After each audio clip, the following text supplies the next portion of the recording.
একটা খবর দর্শক, বেনাপোল দিয়ে ভারতের সঙ্গে কমেছে আমদানি রপ্তানি বাণিজ্য। এটা স্বাভাবিক, অস্বাভাবিক কোনো ঘটনা না। রাজনৈতিক সম্পর্কের উপর ভিত্তি করেই আসলে ব্যবসা বাণিজ্য জমজমাট হয় দুই দেশের মধ্যে।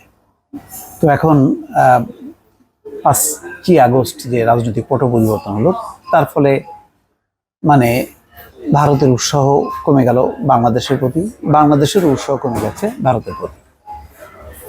এটি রাজনৈতিক সম্পর্ক আবার যদি পুনঃস্থাপন না হয় তাহলে আসলে এরকমই হবে। যেমন দেখেন, সামান্য ঘটনা যে দুর্গাপূজা উপলক্ষে আগে প্রতি বছর ইলিশ যেত, এবার কিন্তু দেয়নি। এবার বলছে যে ফরিদা আক্তার মৎস্য উপদেষ্টা বলছে, না, আগে আমার বাংলাদেশের মানুষই তো ইলিশ সস্তায় খাইতে পারে না, আর এখানেও তো হিন্দুরা আছে। তো এরকম এখন ভারতও একই পথ নেবে। তারাও ভবিষ্যতে আমদানি রপ্তানির ব্যাপারে বা মালামাল রপ্তানির ব্যাপারে উৎসাহ হারাবে, বাংলাদেশ থেকেও তাই হবে। এটার মূল কারণ হচ্ছে 5ই আগস্ট যে অভ্যুত্থান, সেই অভ্যুত্থানের রাজনৈতিক পট পরিবর্তন, তার প্রভাব পড়ছে। এখন ব্যবসা বাণিজ্য কোথায় জোরদার হবে আমেরিকার সঙ্গে, ইউরোপের সঙ্গে। এবং তারা কিন্তু অলরেডি নানা রকম টিম তারা পাঠিয়েছে। তারা যে জিএসপি সুবিধাটা পুনর্বহাল হতে চায়, আরও বেশি বেশি তৈরি পোশাক নিতে চায়।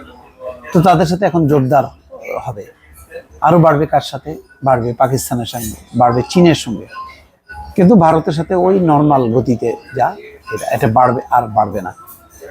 আর বাংলাদেশের সাথে ভারতের যেই বাণিজ্য সম্পর্ক, তাতে কিন্তু বাংলাদেশ ক্ষতিগ্রস্ত। এখানে রপ্তানি হয় কম, আমদানি হয় বেশি। তো এখন ওই ভারত থেকে যেই গাড়ির চেসিস বা অন্য নিত্য প্রয়োজনীয় যে সমস্ত পণ্য, সেগুলো যদি এখন বিকল্প হিসাবে চীন সামনে চলে আসে, এবং আসবে আমার ধারণা, কারণ তারা এবার প্রথমবারের মতন যেই জাহাজ পাঠিয়েছে 9 দিনের মধ্যে তারা চট্টগ্রাম বন্দরে আসছে সরাসরি। আগে আসতো 20-25 দিন লাগতো, এখন সেটা 9 দিনে চলে আসছে। তাহলে বুঝতে পারছেন যে যদি এরকম কম সময়ের মধ্যে জাহাজ আসা যাওয়া করতে পারে, আর চীনের মালামাল তো ভারতের থেকে অনেক ভালো মানসম্পন্ন, তো তাদের সাথে বাড়বে। আগে যেমন বাংলাদেশে ভারতীয় গাড়ি ঘোড়াতে একদম ভরে গেছে, এখন চীনের গাড়ি ঘোড়াতে ভরে যাবে। এটাই হয়, রাজনৈতিক সম্পর্কের উপর নির্ভর করে। আমদানিকারকরা বলছেন যে দেশের পরিবর্তিত পরিস্থিতি ও ব্যাংকে ডলার সংকটের কারণে আমদানি রপ্তানি বাণিজ্যে নেতিবাচক প্রভাব পড়েছে। আমদানির ক্ষেত্রে ঋণপত্র খুলতে কিছু পণ্যের ক্ষেত্রে শতভাগ অর্থ আগাম পরিশোধ করতে হচ্ছে, ফলে আমদানিকারকরা পণ্য আমদানি কমিয়ে দিয়েছে।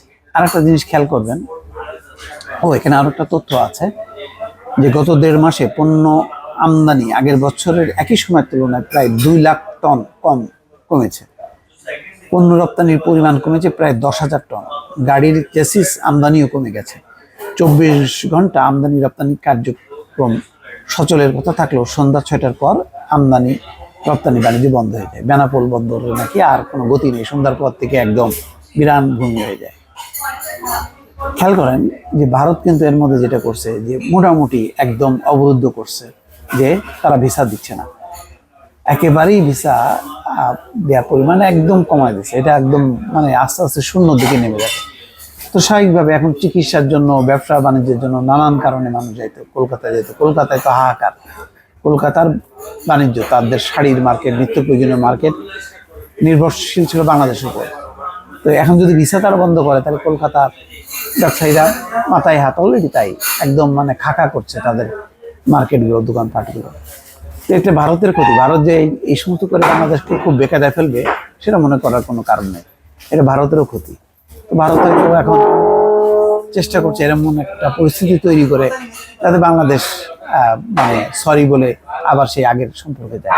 তবে সেটি হবার সম্ভাবনা কম বলেই আপাতত ধারণা। দর্শক ভালো থাকবেন, আল্লাহ হাফেজ।